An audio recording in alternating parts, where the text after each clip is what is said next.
जी नाज़रीन, एक बार फिर हम आपके साथ मौजूद हैं और अब बात होगी कराची के वेदर के हवाले से। हमारे साथ इस वक्त मौजूद हैं जवाद मेमन साहब, जो वेदर एनालिस्ट हैं, उनसे हम बात करेंगे। अस्सलाम वालेकुम। वालेकुम अस्सलाम।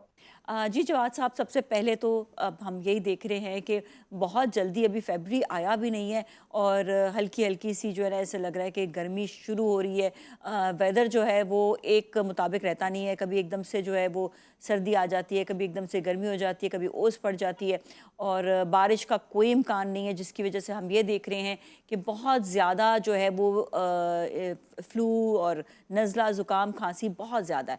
क्या कहेंगे इस हवाले से आप? जी बिल्कुल नाज़िया, लगभग पिछले 1 हफ़्ते से जो है वो कराची में सर्दी काफ़ी हद तक कम हो गई है। स्पेशली दिन के टाइम पे जो है वो गर्मी फ़ील हो रही है और काफ़ी जगहों पे जो फैन्स का सिलसिला है वो भी शुरू हो गया है।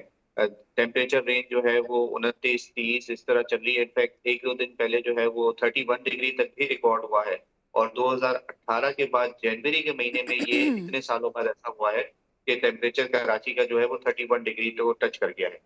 लेकिन ये अब हम एंडिंग फेज़ में हैं क्योंकि जनवरी खत्म हो रहा है, सर्दियाँ एंडिंग एंडिंग पर हैं, तो इस तरीके की जो ये राइज़ आता है वक़्ती तौर पे ये नॉर्मल चीज़ होती है। लेकिन कल जिस तरह जुम्मे की रात से या वीकेंड पे आप कह सकते हैं कि एक बार फिर जो है एक माइल्ड शिद्दत की कोल्ड वेव जो है वो दोबारा मुल्क में दाखिल होगी, तो उसके असरात फिर कराची पे भी आना शुरू हो जाएँगे वीकेंड से और एक बार फिर जो है वो ठंड में इज़ाफ़ा होना शुरू हो जाएगा। लेकिन ये जो अब आने वाली कोल्ड वेव है, ये शहर के लिए लास्ट कोल्ड वेव होगी क्योंकि फिर मिड ऑफ फेब से जो है वो एक प्रॉपर जो है वो स्प्रिंग सीज़न हमारे यहाँ देखना शुरू हो जाएगा। अच्छा, ये मिड ऑफ फेब से गर्मी शुरू होगी और आप भी जानते हैं कि 1 मार्च से इंशाल्लाह रमज़ान का महीना भी शुरू हो जाएगा, तो इसका मतलब ये रमज़ान जो है वो थोड़ा उसमें क्या गर्मी होगी और बाकी मुल्क में क्या हालात होंगे। बारिशें हो रही हैं इस्लामाबाद और लाहौर की तरफ भी देखा जाता है, तो वहाँ पे बारिशें इस दफ़ा कम हुई हैं, तो क्या बारिशें होंगी वहाँ पर भी? अब मिड ऑफ फेब से देखें कराची में जो अगर बात करूँ कराची समेत जो हमारे साहिली इलाके हैं यहाँ पर स्प्रिंग सीज़न यानी कि बाहर का सीज़न शुरू हो जाता है। तो ये इतना ज़्यादा अमूमन गर्म नहीं होता है, मौसम काफ़ी हद तक खुशगवार ही होता है। रमज़ान का जिस तरह हम्म। आपने बताया 1 मार्च से जो रमज़ान के जो शुरू के 10-15 रोज़े होंगे, वो इंशाअल्लाह काफ़ी हद तक बेहतर खुशगवार होंगे। लेकिन फिर जिस तरह आपको पता है कि मार्च का मिड होता है, मार्च का एंडिंग आना शुरू होता है, तो गर्मी काफ़ी हद तक बढ़ जाती है। तो कह सकते हैं कि रमज़ान का जो आखिरी अशरा है, जो आखिरी रोज़े होंगे वो खासे गर्म रह सकते हैं। अच्छा जी। इस्लामाबाद, लाहौर, पंजाब के ये जो इलाके हैं, यहाँ पर जो है वो फ़िलहाल तो ऐसे कोई ख़ातिर-ख़्वाह बारिशें नहीं हैं। इन दिनों कल से जो है वो इनफैक्ट एक कमज़ोर शिद्दत का मगरिबी हवाओं का सिस्टम नॉर्दर्न एरियाज़ को इफ़ेक्ट कर रहा है, तो वहाँ पर बारिशें हैं, ज़ालाबारी हो रही है, पहाड़ों पर कई एक बहुत बहुत ज़्यादा जो हाई एल्टीट्यूड एरियाज़ हैं, यहाँ पर हल्की-फुल्की बर्फ़बारी है। इस्लामाबाद और उसके आस-पास के इलाकों में अगले 1 आध दिन में हल्की-फुल्की बूंदाबांदी, क्लाउडी वेदर रहेगा। लेकिन ओवरऑल फिलहाल कोई सिग्निफिकेंट बारिश नहीं है। क्योंकि और वहाँ दूसरी वहाँ पर बात भी बिल्कुल ये लोग यही आपकी कह रहे हैं कि सही बारिश होना बहुत ज़रूरी है, क्योंकि मरी में भी मेरे ख़्याल में अभी तक बर्फ़बारी नहीं हुई है, if I am not wrong. बिल्कुल ऐसा ही है, मरी इस दफ़ा जो है वो ना होने के बराबर बर्फ़बारी हुई है। सीज़न के स्टार्ट में एक आध इवेंट हुआ था बर्फ़बारी का, लेकिन इन दिनों जहाँ मरी के जो पहाड़ हैं, जो इसके आस-पास के एरिया है, सफ़ेद होते हैं, बर्फ़ में होते हैं। टोटली ग्रीन है, कोई भी ऐसे बर्फ़बारी नहीं है, दर्जे हरारत भी जो है वो उस तरीके की नहीं है, जिस तरह के लोग इन दिनों में स्पेशली मरी और इन इलाकों में जाते हैं कि हम ठंड एन्जॉय कर सकें, बर्फ़बारी एन्जॉय कर सकें। तो इस दफ़ा जो सीज़न है ओवरऑल आपको याद होगा हमने यही कहा था कि हार्श होगा, सर्दियाँ ज़्यादा होंगी लेकिन बारिशें मामूल से कम होंगी। दिसंबर भी जो है वो बिलो नॉर्मल बारिशों से गुज़रा।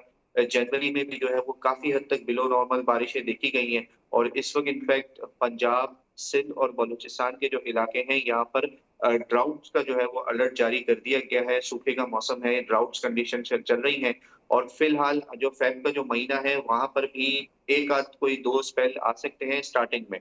खुदा कोई ऐसा हुँ, हुँ। सिग्निफिकेंट स्पेल फेब के कहीं भी आने के इम्कान नहीं है और अगर बारिशें इस तरीके से कम ही रहती हैं, तो फिर आगे आने वाले दिनों में, हफ्तों में, महीनों में ये जो ड्राउट की जो सिचुएशन है, ये मज़ीद वर्स हो सकती है। अच्छा, एक और चीज़ ये भी कि हमने ये देखा कि 2020 के बाद जो है 2021 और 2022 तक जो है, जब तक व्हीकल्स जो हैं वो बहुत कम चल रही थी और जहाँ पे रिस्ट्रिक्शन होती थी, तो उस वक्त वेदर जो था वो बड़ा अपनी नॉर्मल पोजीशन पर आ गया था कि हमें सर्दी भी टाइम पर मिल रही थी, गर्मी भी बनिस्बत जो थी वो कम थी, नॉर्मल थी। तो ये हम देख रहे हैं कि पोल्यूशन की वजह से बहुत ज़्यादा क्लाइमेटिकल चेंज है जो हमारी अपना पोल्यूशन है, कहीं से कोई कार्बन नहीं आ रहा, ये अपना ही पोल्यूशन है जो हमारी ही मुल्क का है। तो इसके हवाले से बताइएगा कि कोई इकदाम, कोई चीज़ कि जिससे हम एटलीस्ट इस पोल्यूशन को जो है कम कर सकें कि वेदर हमारा बेहतर हो। जी, बिल्कुल देखें, जिस तरह 2020 आपने कहा तो वो तो आपको पता है कि तकरीबन पूरे हर जगह ही लॉकडाउन था। तो हुँ, ओवरऑल जो कार्बन इमिशंस थे, स्पेशली जो फैक्ट्रीज़ थी, जो व्हीकल्स जिस तरह आपने कहा, वो ओवरऑल ग्लोबली जो है उसमें ड्रास्टिक जो है वो डिक्रीज़ होना शुरू हो गया था, क्योंकि अचानक से लॉकडाउन लगा तो ये सारी चीज़ें रुक गई थी। तो ज़ाहिर है इसका इफ़ेक्ट जो है वो वेदर पे बहुत तेज़ी से पड़ा भी था, और ये एक बहुत अच्छी एग्ज़ाम्पल भी थी कि अगर हम कार्बन इमिशंस को इमरजेंसी बेसिस पे अगर कम करना शुरू करें, तो कितने रैपिडली जो है वो हमारे वेदर में जो क्लाइमेटिक पैटर्न्स में जो चेंज आ चुका है, उसे जो है वो हम काफ़ी हद तक स्लो डाउन कर सकते हैं।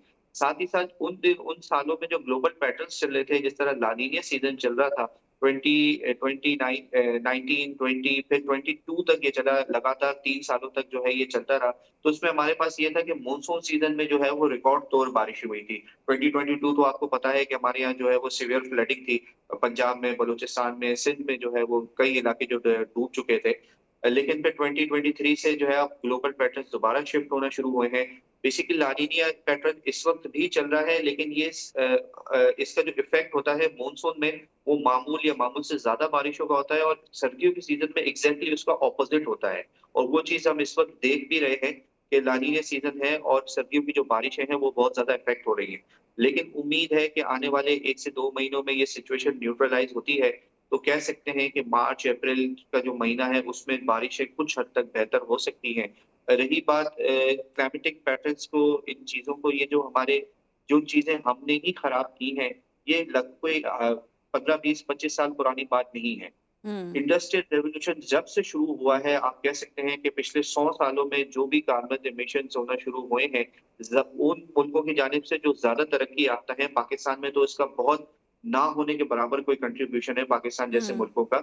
लेकिन अगर ओवरऑल ग्लोबली इसका इमरजेंसी बेसिस पे अगर इसके लिए एफर्ट की जाए, तो बहुत तेज़ी से, और आने वाले सालों में हमारी जो आने वाली नस्लों के लिए जो है, वो हम बहुत बेहतरी पैदा कर सकते हैं। वरना हर गुज़रते साल के साथ जो भी सीज़न आता है वो एक्सट्रीम होता चला जाता है। हर साल हम देखते हैं कि हीट वेव्स आती हैं, रिकॉर्ड टूटना शुरू हो गए हैं। हर गुज़रता साल जो है वो रिकॉर्ड बनाता चला जा रहा है कि वार्मेस्ट या hottest year of in the history of planet. इसी जी। तरीके से सर्दियाँ हैं, इसी तरीके से बारिशें हैं, इसी तरीके से ड्राउट्स के जो सीज़न हैं, ये अब हम हर साल देखते हैं कि ये एक्सट्रीम होते चले जा रहे हैं, और इसे इमरजेंसी बेसिस पे नहीं काम किया गया, तो आने वाले सालों में जो है वो बहुत ज़्यादा तकलीफ़देह होगी। जी, बहुत-बहुत शुक्रिया आपका जवाद साहब, आप हमारे साथ मौजूद थे और अब इसके साथ ही हम जाएँगे ब्रेक की जानिब। ब्रेक के बाद फिर मिलेंगे, so you all stay with us.